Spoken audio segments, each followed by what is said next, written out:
comparing apples to oranges. Well, I look at it as comparing oranges to grapefruits. They're both citrus, but they're still not the same. Similar, but just different, right? Because we talk about how much racist white people there are, and we know how many white people there are in the United States, the majority of them, the school shootings. We talk about all of this different rhetoric, right? But I implore somebody to tell me, how many openly racist do you know? Like, do you know a neo-Nazi who will tell you to your face, we hate the per capita thing? But how many black people do you know that will openly tell you they're a Crip? How many black people do you know that tell you that they will rob a motherfucker? Gonna tell me I should give an OnlyFans model the same respect as my grandmother, but my grandmother never sold pictures of her booty hole for $5.99. I'm from outer space. I got Milky Way for blood. Evolution, you won't believe. I'm gone. I've been far away. I'm illuminated. I'll make a move. Start the waves. I've been breathing on my fire for a long time. I had a vision from the birds. They want to go sign.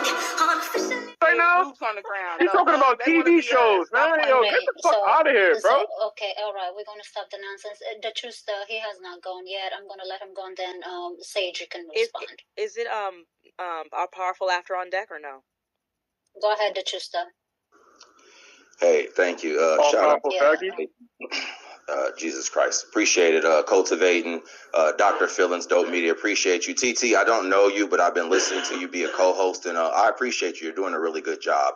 Have you ever tried to put together a barbecue or Big Mama's birthday party with your family? We all know how taxing that could be. So just imagine putting a group of strangers together and trying to have some decorum. It's more work than what most people think.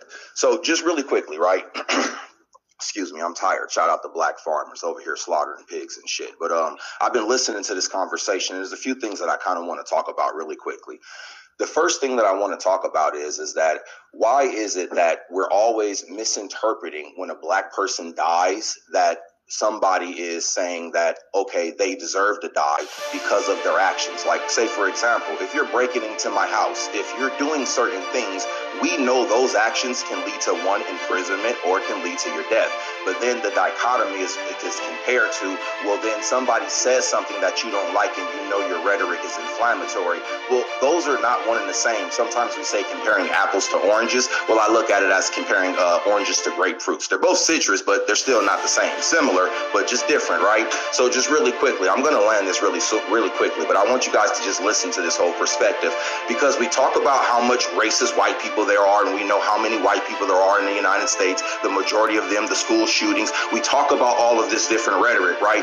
But I implore somebody to tell me, how many openly racist do you know? Like, do you know a neo-Nazi who will tell you to your face, fuck you, nigger?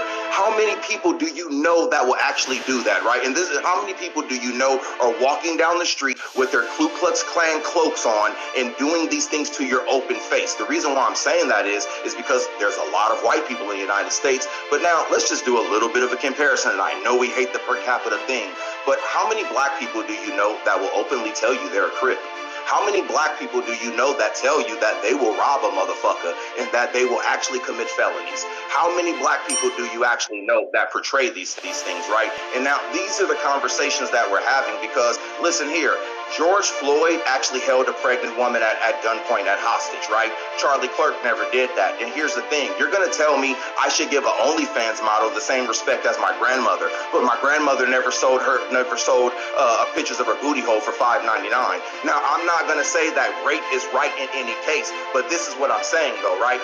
Because here's the thing, my grandmother, if she gets sexually assaulted, well, you know what? I know she wasn't scantily clad in the middle of the night. That's just like if Dr. Phillips gets robbed, you know what? I know he wasn't wearing his Gucci and his chain in the middle of the night walking down the streets of Harlem or, France or anything like that. So the point is that we're not excusing these things, but what we are saying is that a lot of times people and the actions that they do bring a lot of the consequences on themselves. And then we want to make a false dichotomy by equating, because freedom of speech, imagine that you say freedom comes with a consequence, but imagine if I put a free couch out there and then you wanted to take the couch, but me and my cousin want to hit you upside your head. I say, well, it's free, but it's free with a consequence. It's free if you want it, but you got to deal with what I'm going to give you.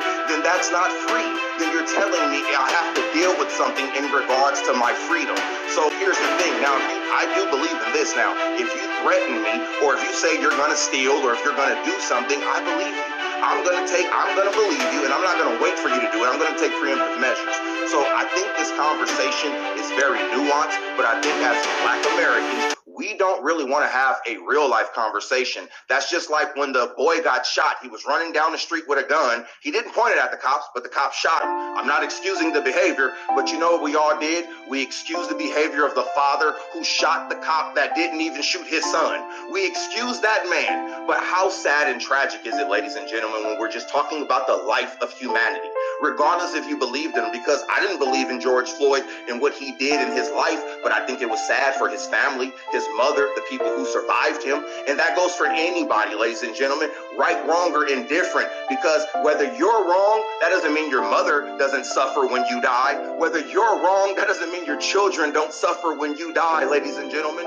So let's take other people's actions and their rhetorics out of it and get back to humanity and actually have a human conversation. And all these people who say they want to help and different things like that, well, what are you actually, not just for Charlie, but because we say it happens to Black people all the time, well, what are you doing for those mothers who lose their children? What are you doing for those fathers and those people who don't grow up without these things? So I know everybody say, like, hey, let me land my plane. This was slow motion for you right here. So with that, I'm going to dock my boat. Y'all, my shit is glitching for real. Like, I don't see shit. No, he just cooked. Fire. He just cooked. I'm about to follow that nigga. Thank you.